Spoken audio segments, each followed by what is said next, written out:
vamos a entrar a un tema muy importante, muy importante.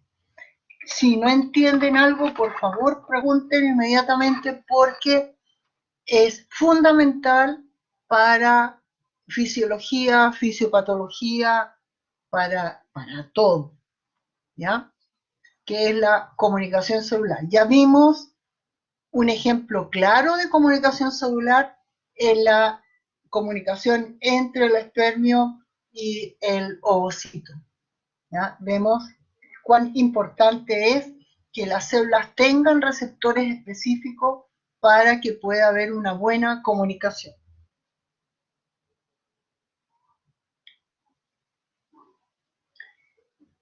Nosotros somos organismos pluricelulares, por lo tanto, dependemos de la comunicación que exista entre nuestras células para que nosotros podamos,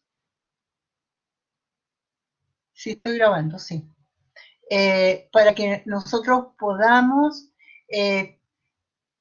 comportarnos como un ser íntegro, ¿no? Todo nuestro organismo va a trabajar en pro del funcionamiento coordinado.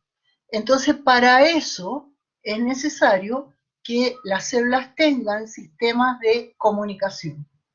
Y cuando una célula realiza una función determinada, es porque ha recibido una información de otras células que le están pidiendo que realice esa función, ¿ya?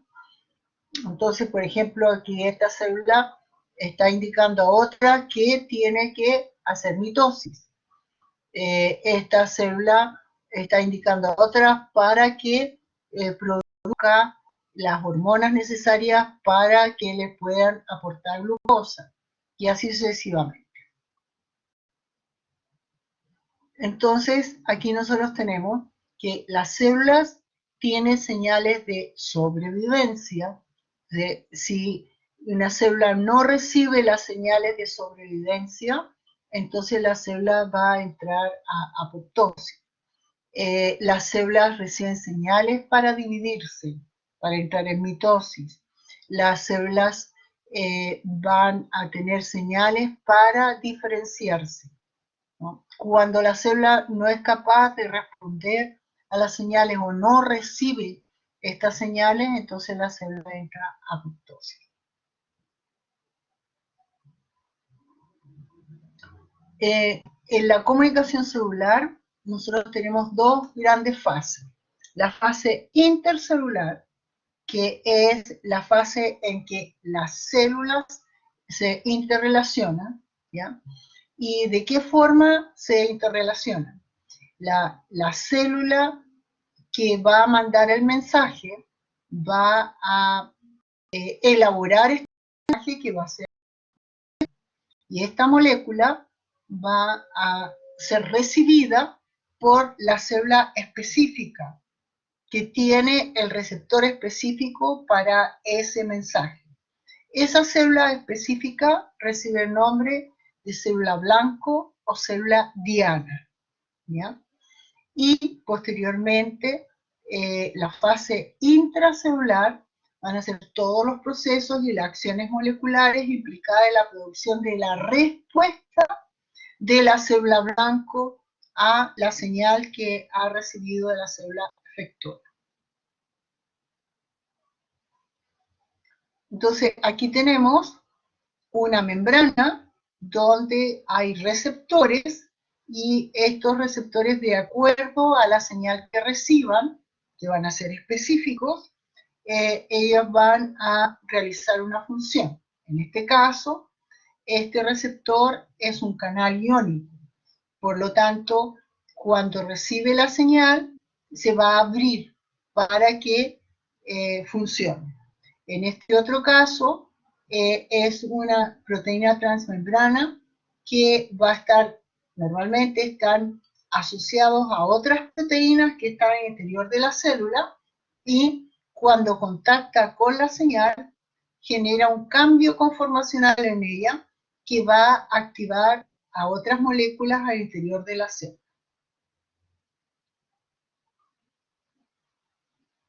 Entonces, ¿qué conceptos tenemos en la comunicación celular? El mensajero es la señal que acabamos de hablar, ¿cierto? Se denomina primer mensajero o mensajero extracelular. Es la molécula sintetizada por la célula emisora.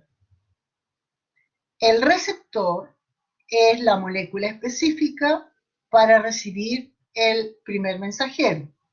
Y lo podemos encontrar en la membrana de la célula blanco, en el citoplasma o en el núcleo. Eso va a depender de las características químicas del mensajero. Y el ligando es realmente el mensajero que está unido al receptor específico, que puede ser en membrana, en citoplasma o en el núcleo. Entonces, ¿qué eventos ocurren durante la comunicación celular? Se tiene que enviar una señal extracelular, ¿cierto? La célula efectora va a emitir una molécula.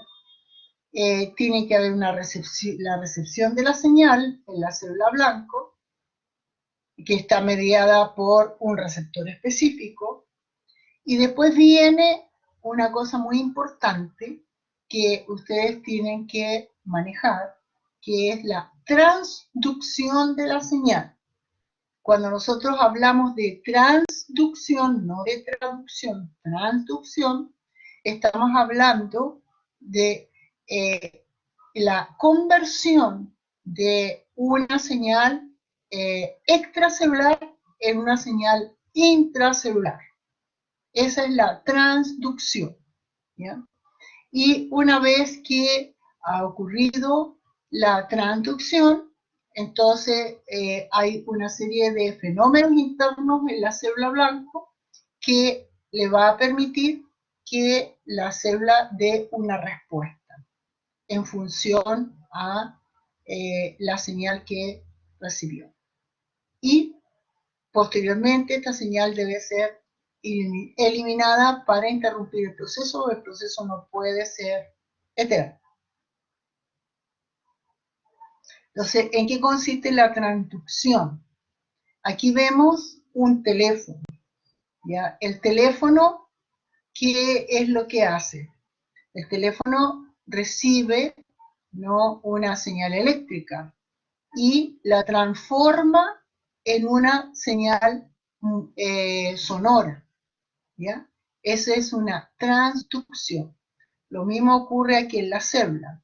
La célula blanco convierte una señal extracelular, esta que está aquí, esta es la señal, no entra a la célula, pero modifica el receptor y el receptor va a generar cambios al interior de la célula.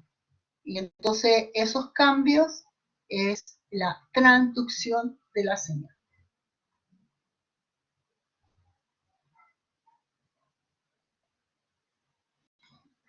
¿En qué consiste el proceso en el interior de la célula blanca?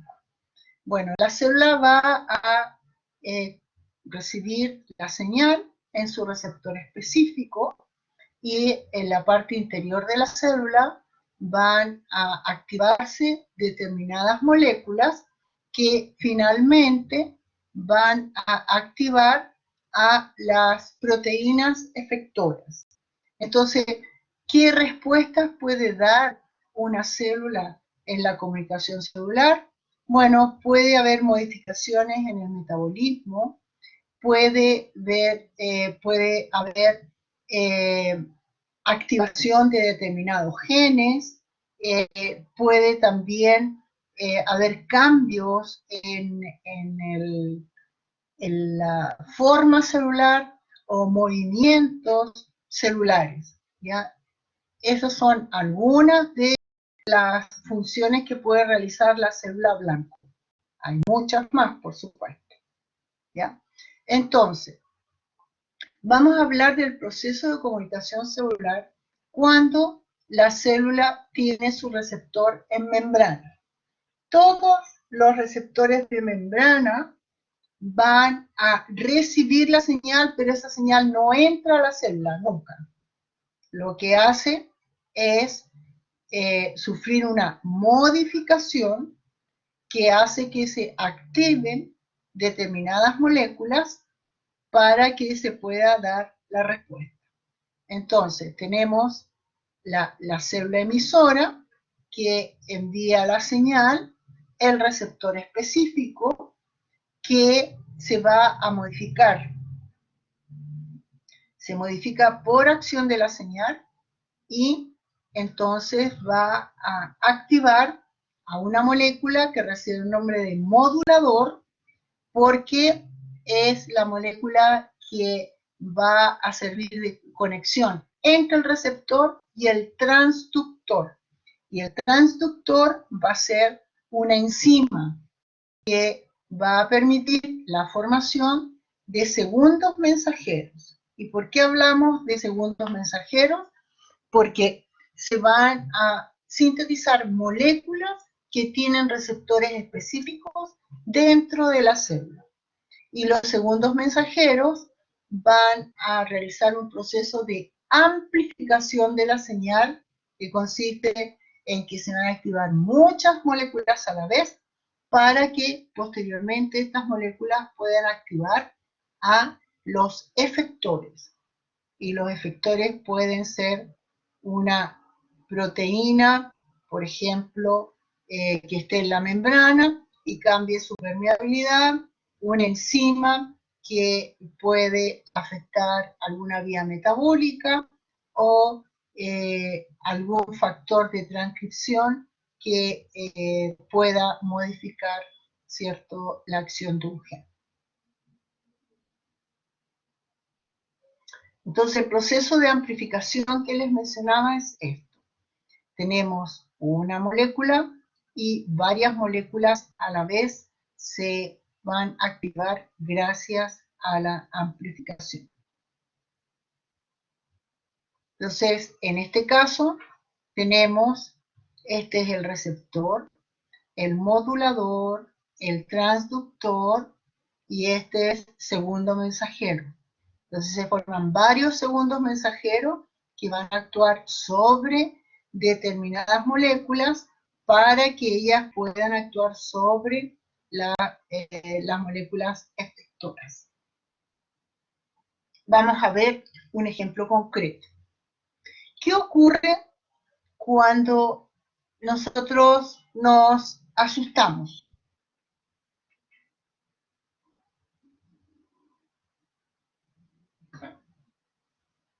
¿Qué ocurre en nuestro cuerpo cuando nosotros nos asustamos?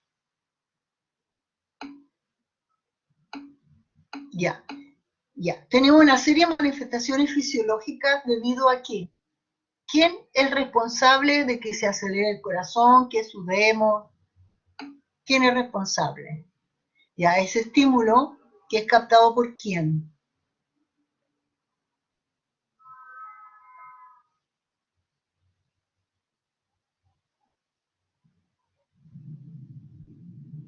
Pensemos, vamos tranquilos por la calle y de repente nos aparece un perro ladrando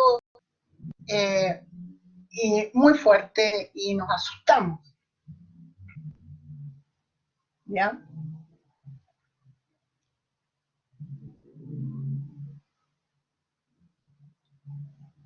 Entonces, ¿qué es lo que ocurre? El sistema nervioso central, a través del hipotálamo, ¿cierto?, va a activar, como dice Camila, ¿no?, al sistema nervioso periférico para que se liberen neurotransmisores. Entonces, estos neurotransmisores van a activar a las glándulas suprarrenales y las glándulas suprarrenales van a producir adrenalina o epinefrina, que es lo mismo, ¿ya? Y la epinefrina o adrenalina tiene varias células blanco. Entre ellas tiene a los hepatocitos.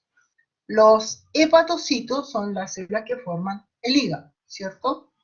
En el hepatocito nosotros vamos a tener reservas de glucosa que van a estar constituyendo glucógeno, ¿ya? Y entonces, cuando nosotros nos asustamos, nosotros necesitamos energía para realizar la función de defensa, ¿ya? Entonces, ¿qué ocurre si viene ese perro y con todas las ganas a morderlo? ¿Qué tenemos que hacer nosotros? No, María Paz, nunca hagas eso. El perro va a correr más rápido que tú y te va a morder, ¿ya? Tienes que quedarte tranquilo, quieto, quieto, quieto, sin ver un dedo, ¿ya? Y entonces, de esa forma, el perro no se siente amenazado porque él te va a morder porque tú estás en su territorio, ¿ya? Y de esa forma no te va a morder. Pero de todas maneras, se aceleró tu corazón, respiraste también con una frecuencia mayor, etcétera, etcétera, y para eso necesitamos energía. Y esa energía la va a proporcionar la glucosa. Entonces, nosotros tenemos una cantidad de glucosa determinada en sangre, pero bajo condiciones especiales necesitamos más. Entonces, para eso, la epinefrina o adrenalina va a activar a los hepatocitos. El hepatocito tiene un receptor específico que va a permitir que nosotros podamos degradar el glucógeno y producir glucosa que va a ir a la sangre y de la sangre va a ir a todas nuestras células. Entonces, aquí vemos la señal extracelular es la epinefrina. Aquí tenemos el receptor específico que está asociado a una proteína que nunca más se les debe olvidar, una proteína G, ya vamos a ver por qué se llama proteína G, y esta proteína va a activar el transductor, que es una enzima que se llama adenilato ciclasa. Esa adenilato ciclasa va a permitir la formación de AMP cíclico. Y el AMP cíclico es un segundo mensajero y es el que va a activar a muchas moléculas, ¿ya? Y entonces estas moléculas que son enzimas van a activar a otras enzimas y así sucesivamente hasta que se activa la enzima necesaria para que el glucógeno pueda extraer una molécula de glucosa. Y bueno, después siguen otras enzimas hasta que finalmente la glucosa queda libre y puede salir del hepatocito. Entonces, aquí esto está mal puesto, estos son 100. Tenemos 40 moléculas de adenilato ciclasa, 100 activadas por el AMP cíclico y tenemos 100 activadas por la enzima anterior, que es la fosforilasa quinasa, y esta va a ser activada en 1000 y esta en 10.000. Entonces, todo esto que tenemos aquí es el proceso de amplificación. Partimos de una molécula de epinefrina y obtenemos 10.000 moléculas de glucosa. Esa es la importancia de la amplificación de la señal en el proceso de comunicación celular. ¿Queda claro eso?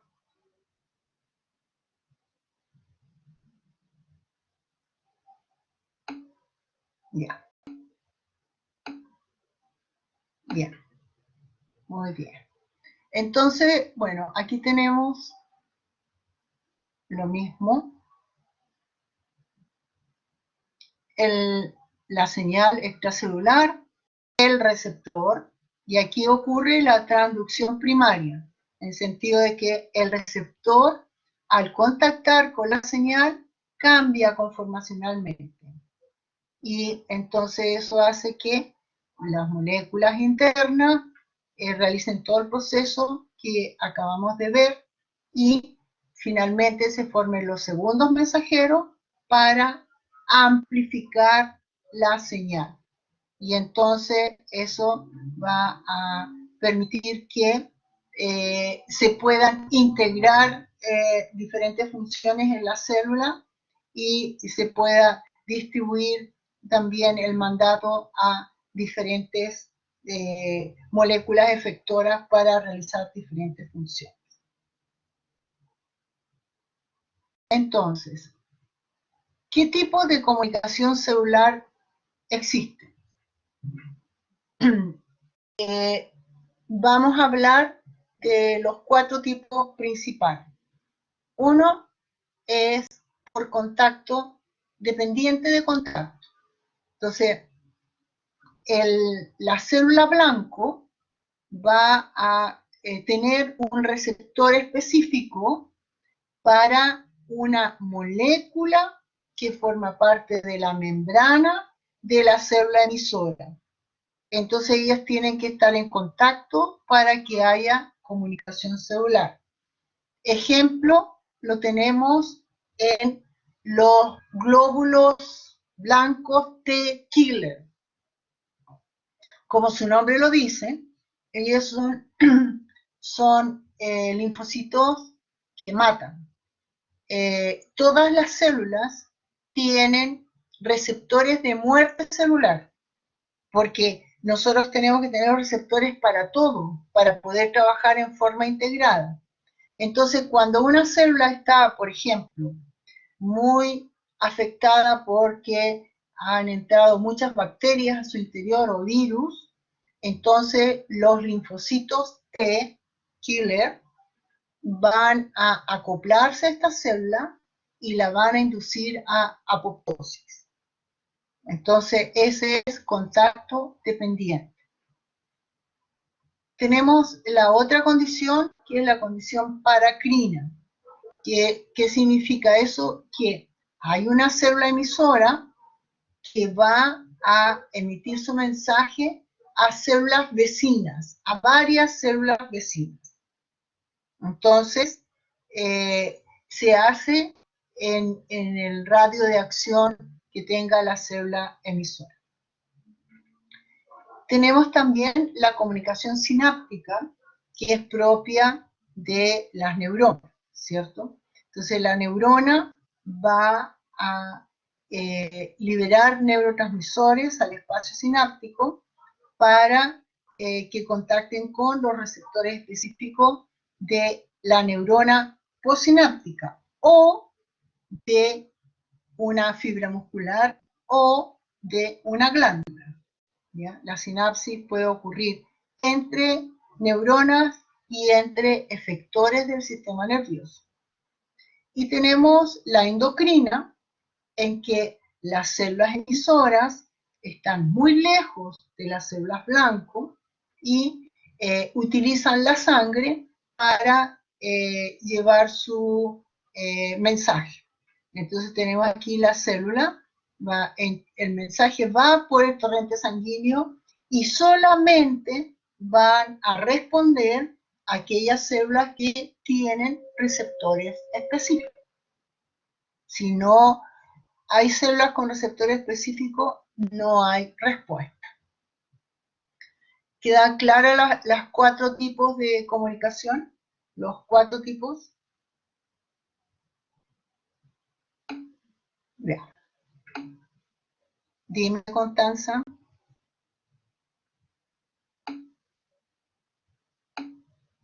Ya. La paracrina es una célula que va a emitir mensajes, pero esos mensajes van a llegar a células vecinas. Ejemplo de eso lo tenemos en el estómago. Cuando nosotros recibimos el bolo alimenticio en el estómago, entonces hay células que forman parte de el sistema endocrino, entre comillas, porque no usa la sangre, sino que células glandulares que producen hormonas que afectan a las células vecinas para que estas células, por ejemplo la secretina, esa es una hormona, ¿ya?, que va a actuar sobre las células principales del estómago para la producción del ácido clorhídrico y va a actuar sobre otras células para que pueda producir el pepsinógeno. El pepsinógeno es la enzima que se va a transformar por acción del ácido clorhídrico en pepsina, y esa es la enzima que degrada las proteínas. Nosotros tenemos que tener ese mecanismo porque si no degradaríamos nuestro estómago. Entonces tiene que solamente cuando llega alimento al estómago es que se activa todo este sistema. Eso es paracrino, porque las células están en el mismo radio donde se encuentra la célula emisora. ¿Te queda más claro, Constanza?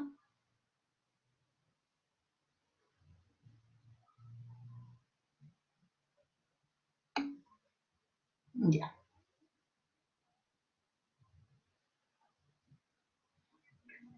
Existe otro tipo también de comunicación que es autocrino. ¿En qué consiste eso? En que la célula emite señales, pero tiene receptores para ese tipo de señal. Entonces es como que se autorregula.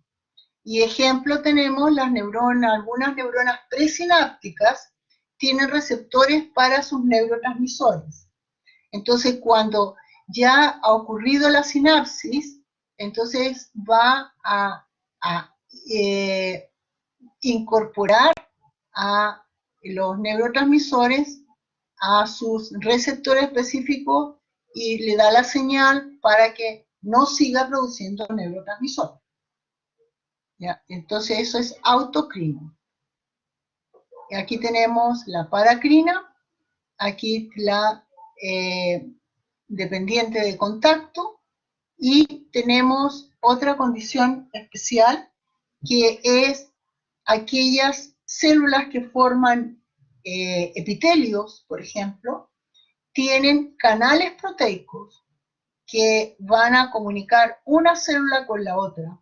Por lo tanto, las señales van a pasar libremente de una célula a la otra para que el epitelio trabaje como un todo, como si fuera una sola célula, ¿ya?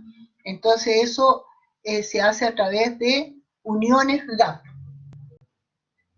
Son canales proteicos.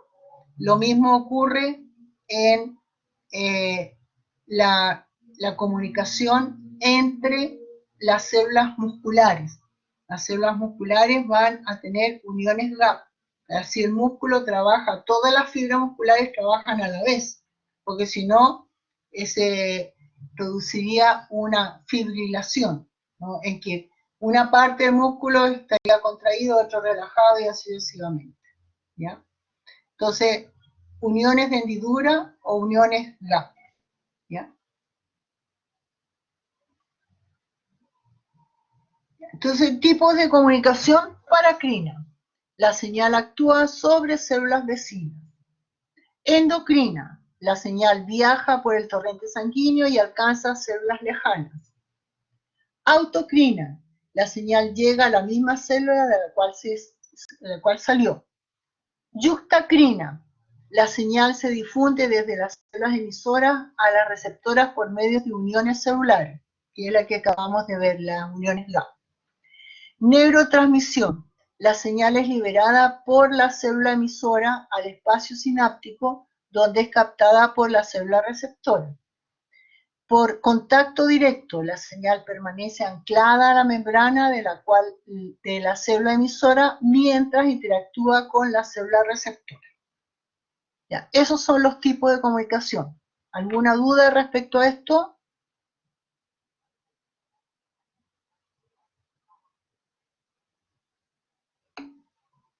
Ya, muy bien. Ya. Ahora, les decía yo que los receptores de las señales van a depender de la composición química de las señales. Y entonces hablamos de receptores de membrana y hablamos de receptores en el citoplasma y en el núcleo. Entonces, ¿cuál es la naturaleza química de las señales? Hay señales que son proteicas, ¿ya? Como la insulina, el glucagón.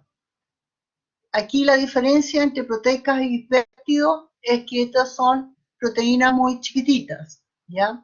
Y entonces tenemos principalmente las hormonas que produce la hipófisis para activar a otras glándulas, como en este caso está el ejemplo de la hormona corticotrófica. Hay otras señales que son aminoácidos, como el ácido glutámico, que es un neurotransmisor. Derivados de aminoácidos, como está la adrenalina, la dopamina, noradrenalina. El ATP también puede trabajar como señal, no solamente para proporcionar energía, sino que actúa como señal. Hay señales que son derivadas del colesterol, como las hormonas sexuales, progesterona, andrógeno. Derivados de ácidos grasos, como las prostaglandinas, etc. Y también hay gases disueltos, como cuidado que esto no es es óxido nítrico. Y este es monóxido de carbono, ¿ya? Entonces, unos son liposolubles y otros no lo son. Los liposolubles normalmente tienen receptores intracelulares, pero hay algunos que tienen receptores en la membrana. Los hidrosolubles, por obligación, ellos tienen receptores en la membrana. Y los gases pasan libremente a través de la membrana. ¿Cuáles son los mensajeros hidrosolubles? Bueno, péptidos y proteínas. Y entonces aquí tenemos ejemplo, la insulina, el glucagón, endorfina, factores de crecimiento, ¿ya? Aquí tenemos un factor de crecimiento. ¿Qué hacen los factores de crecimiento? Los factores de crecimiento van a inducir a la célula a que entre en mitosis, ¿ya? Entonces, ellos tienen sus receptores en membrana, no entran a la célula. Los liposolubles tienen receptores, decíamos, en el citoplasma o en el núcleo. Y ejemplo de ellos tenemos las hormonas sexuales masculinas y femeninas, estrógeno, testosterona, ¿cierto? Las hormonas de la corteza de la glándula suprarrenal, cortisol, aldosterona, la vitamina D, ¿ya? Todos ellos tienen receptores en el interior de la célula. Y en forma especial vamos a tener la hormona tiroxina. La tiroxina es derivada del aminoácido tirosina. Y el aminoácido tirosina va a sufrir modificaciones para transformarse en tiroxina. Es una molécula que es neutra, ahí ven ustedes que se neutralizan las cargas, y muy pequeñita, por lo tanto tiene sus receptores en el núcleo, entra directamente al núcleo. Aquí tenemos otra que es el ácido retinoico, que también entra como la tiroxina. El óxido nítrico, decíamos que puede atravesar las membranas. El óxido nítrico tiene un papel muy, muy importante en la regulación de la presión arterial. Entonces, aquí vemos qué es lo que está pasando por acción del óxido nítrico. Entonces, esta es la membrana de cuando nosotros estudiamos los vasos sanguíneos, vemos que hay una serie de capas que forman estos vasos. La capa interior está formada de solo una capa de células, que es el endotelio. Y el endotelio es común para todos los vasos sanguíneos. Después del endotelio vamos a tener una capa muscular. Y después vamos a tener todas las estructuras que le dan la condición a el diferente tipo de vaso. A nosotros nos va a interesar en este momento el endotelio y la capa muscular. Entonces, ¿qué es lo que ocurre cuando sube la presión sanguínea? ¿Cómo nosotros podemos bajar la presión sanguínea?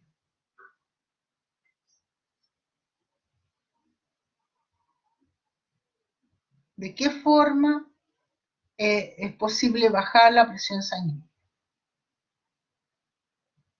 Tomando en cuenta aquí los vasos sanguíneos. Está pasando la sangre aquí con dificultad. ¿Qué tiene que hacer el vaso para que no pase con tanta dificultad?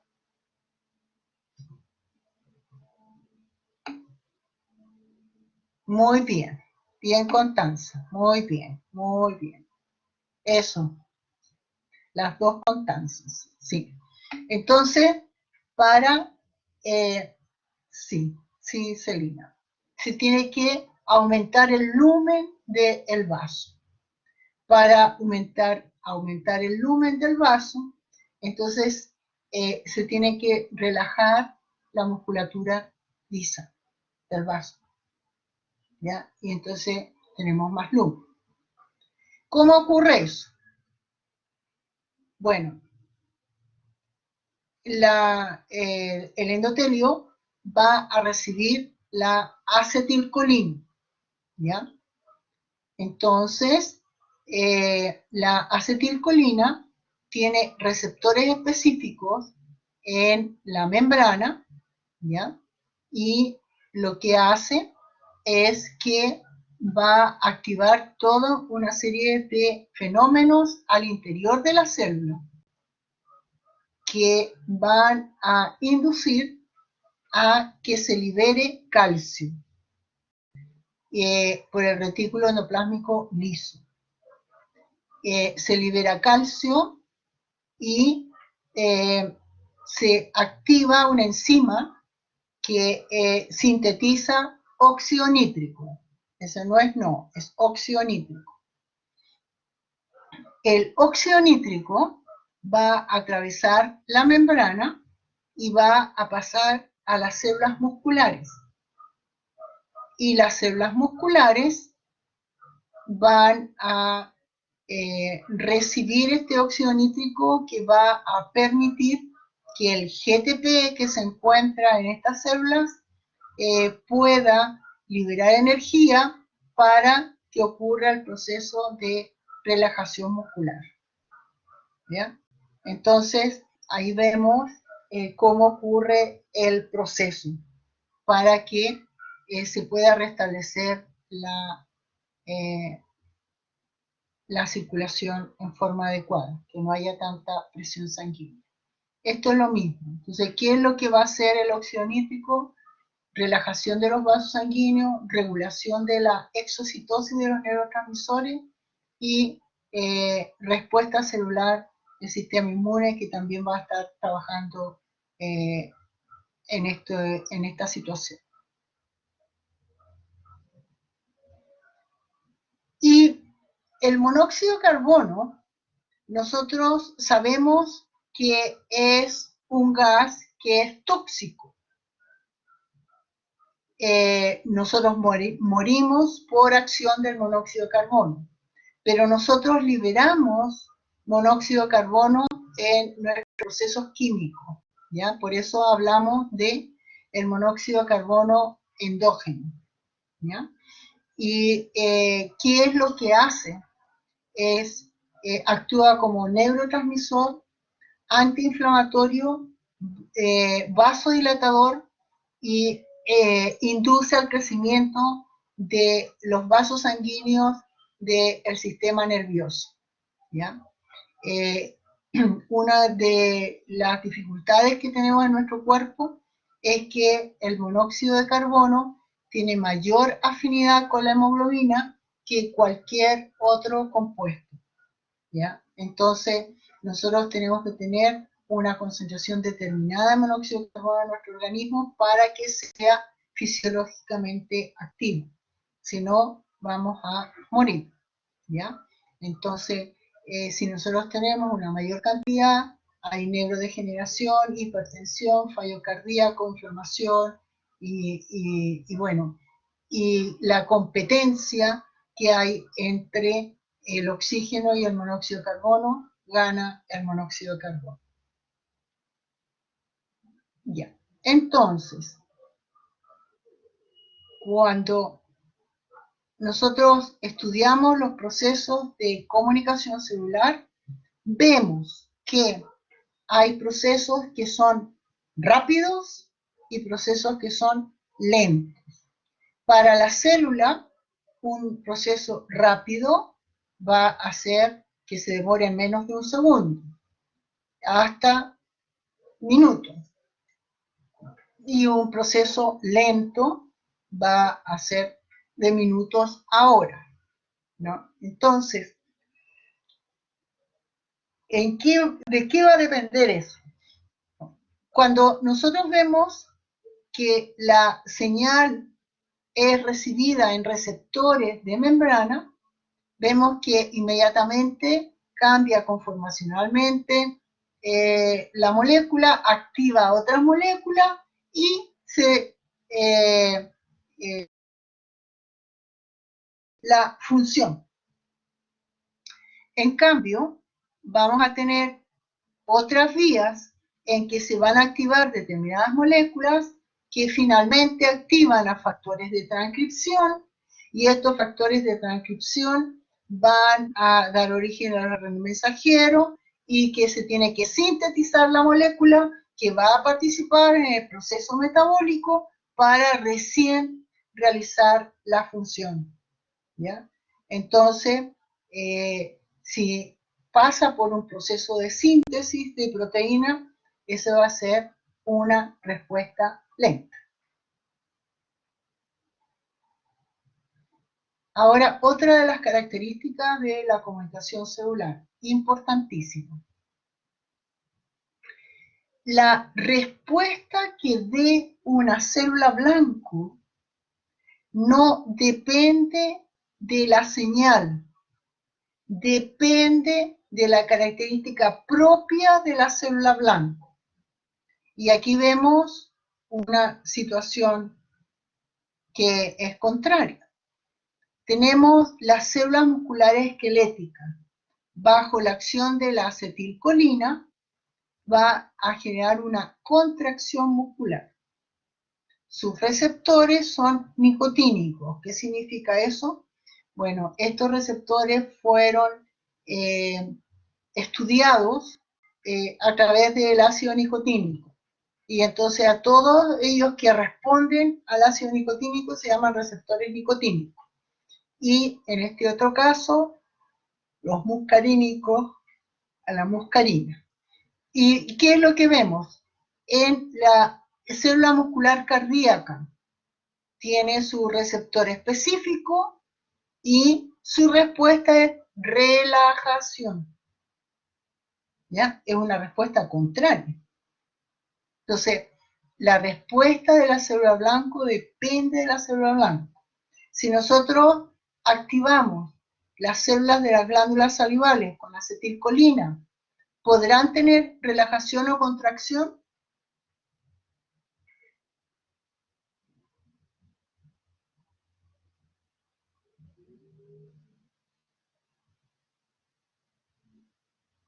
¿Qué respuesta va a dar una glándula salival?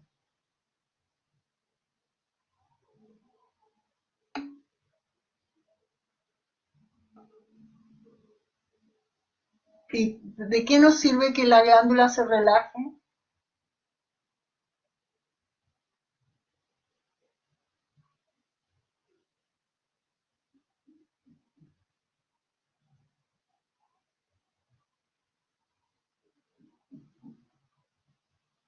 ¿Qué hacen las glándulas salivales?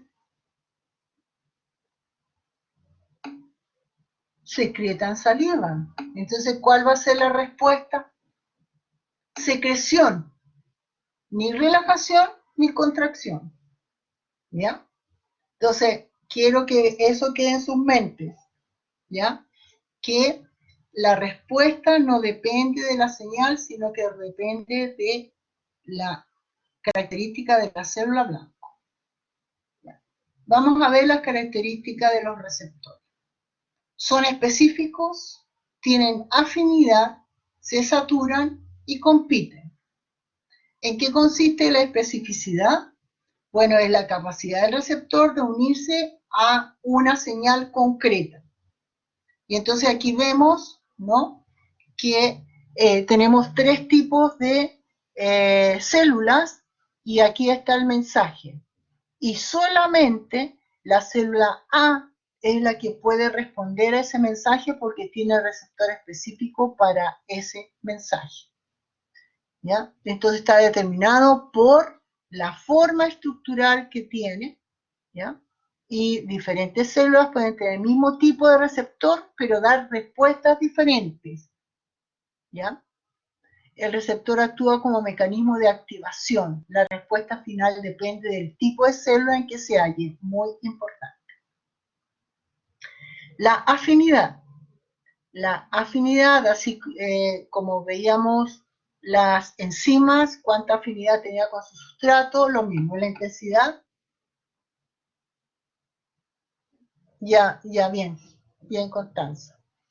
La intensidad con que un ligando se une a un tipo de receptor. Entonces, aquí tenemos dos tipos de receptores.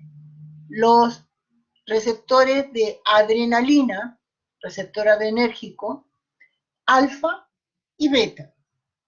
Los alfa van a producir vasoconstricción y los receptores beta, vasodilatación. ¿Ya? Entonces, ¿cómo es la afinidad que tienen estos receptores con la adrenalina? El receptor alfa tiene la misma afinidad con la adrenalina, los dos, alfa y beta, la misma. Pero la noradrenalina tiene una mayor afinidad con el receptor alfa, ¿ya? Con respecto al beta. La afinidad determina el grado en que un ligando se une a los diferentes receptores, determina el tipo de respuesta. Ahora, la saturación, lo mismo que las enzimas, ¿cierto? Nosotros tenemos número determinado de receptores, por lo tanto, cuando están todos los receptores ocupados, está saturado, 100% saturado. Y entonces, ¿de qué va a depender la saturación? De la cantidad de moléculas, de señales que tengamos.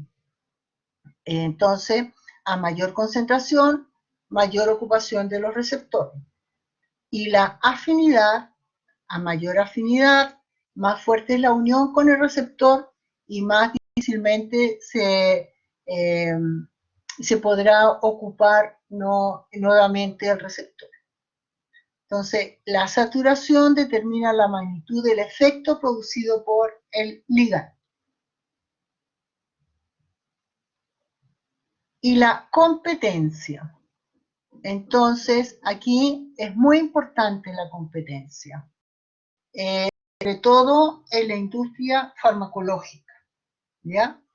Porque la industria farmacológica lo que hace es preparar compuestos que tienen funciones similares a las que tienen nuestras señales en nuestro organismo.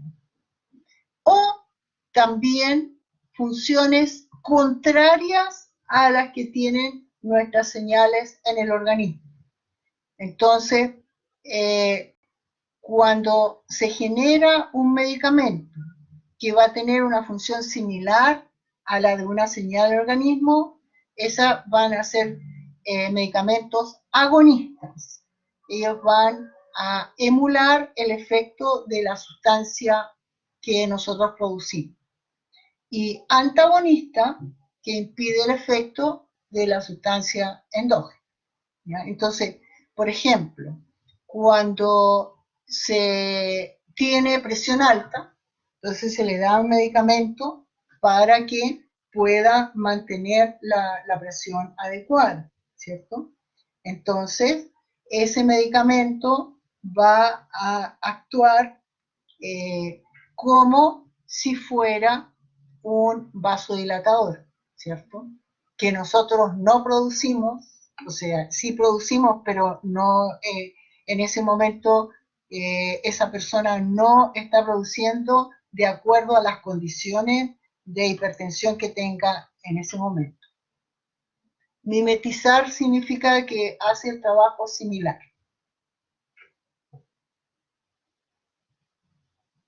¿Ya? Nada.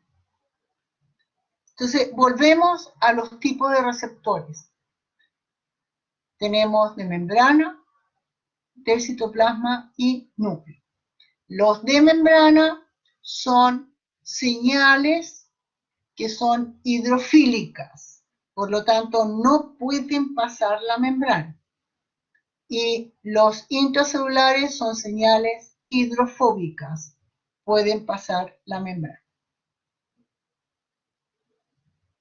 Ya, aquí tenemos, porque vimos anteriormente cómo funcionan las señales de membrana. ¿Cómo funcionan las señales que son los receptores de las señales derivadas del colesterol están en un factor de transcripción. Este factor de transcripción está inactivo. Cuando llega la hormona, hace que la proteína que lo inactivaba se desligue del factor de transcripción y se asocia para que no se vuelva a asociar la proteína, se asocia la hormona. Entonces el factor de transcripción está activo y viaja al núcleo y activa el gen que corresponde. De esa forma trabajan las hormonas esteroidales. Entonces ellas van a trabajar activando genes. Por lo tanto, la respuesta va a ser más lenta que si fuera una señal que es recibida por membrana. Entonces, la estructura de este tipo de receptores es relativamente uniforme, con 3 dominios estructurales que presentan diferentes funciones. La unión a la hormona, la unión al ADN y la activación transcripcional. Entonces, aquí tenemos la unión a la hormona, ¿cierto? aquí está la unión al ADN para que ocurra la transcripción, que estaba bloqueada antes por la proteína.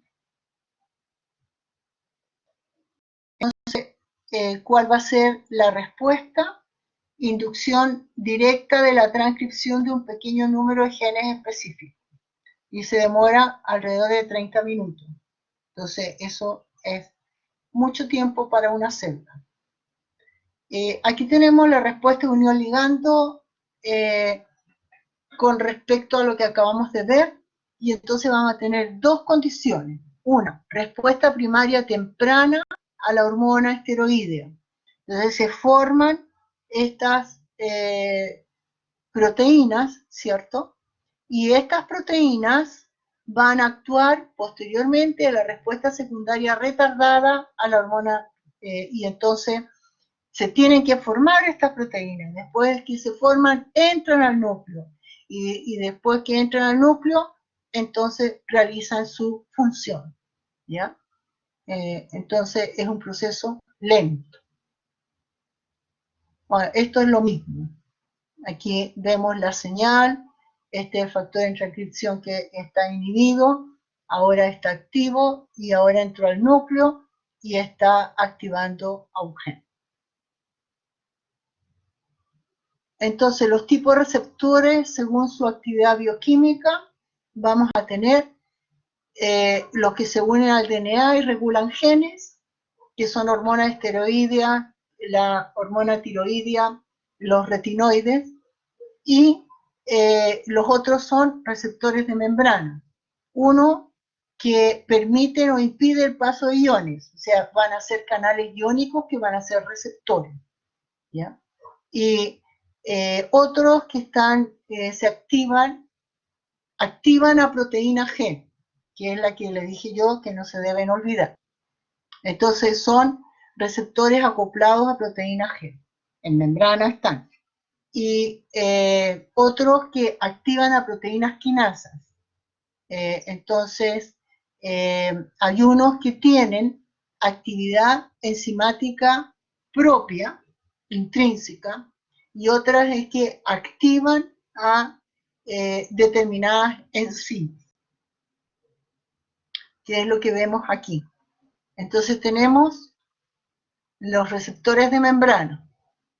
Tenemos, este es un canal iónico que está cerrado bajo la acción de el neurotransmisor, entonces se abre y entra, en este caso entra el sodio, supongamos. ¿Ya? Tenemos otros que son fracciones proteicas que están separadas. Cuando llega la señal, ellas se unen y al unirse adquieren la capacidad de autofosforilarse.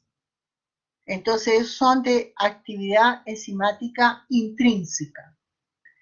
O estos que están separados se asocian cuando llega la señal y se acoplan a una enzima que se activa.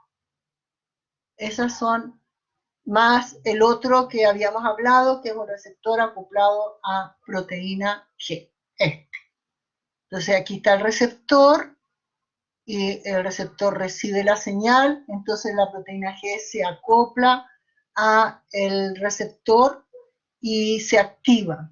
Y al activarse puede activar a la enzima que es el transductor.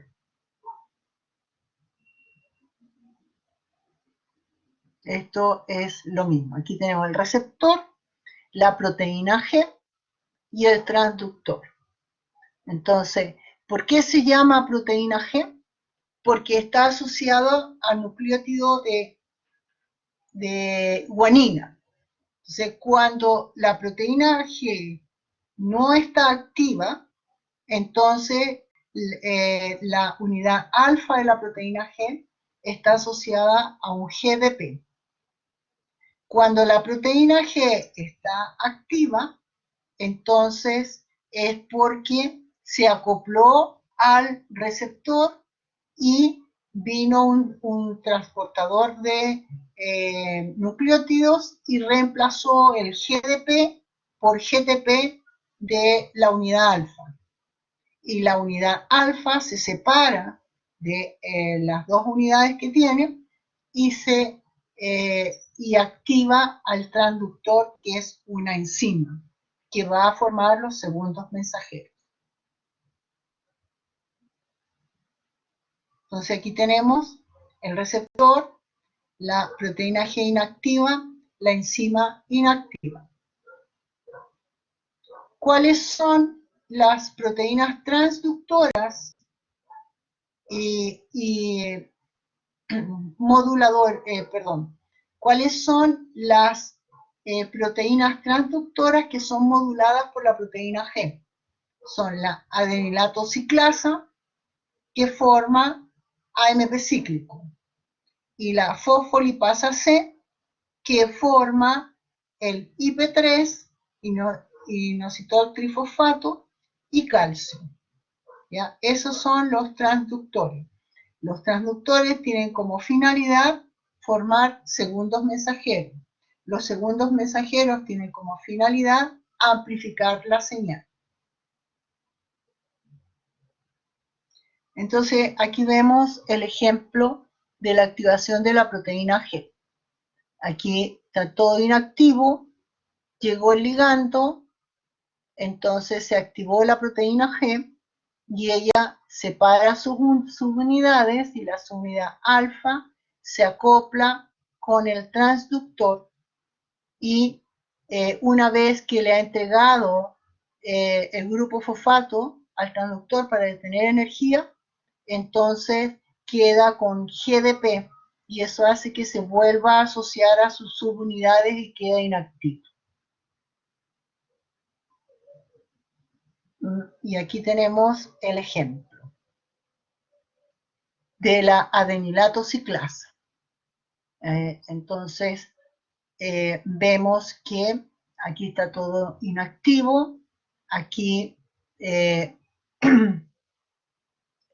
aquí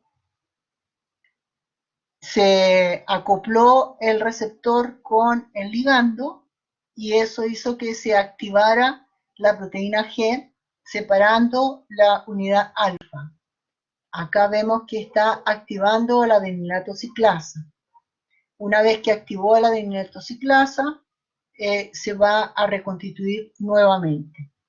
Y la adenilato ciclasa va a permitir que a partir del ATP se forme AMP cíclico. Y este va a ser un amplificador de la señal. Ya, entonces, después vamos a ver los tipos de proteínas G que hay y lo que queda en la próxima clase. ¿Ya? ¿Tiene alguna pregunta?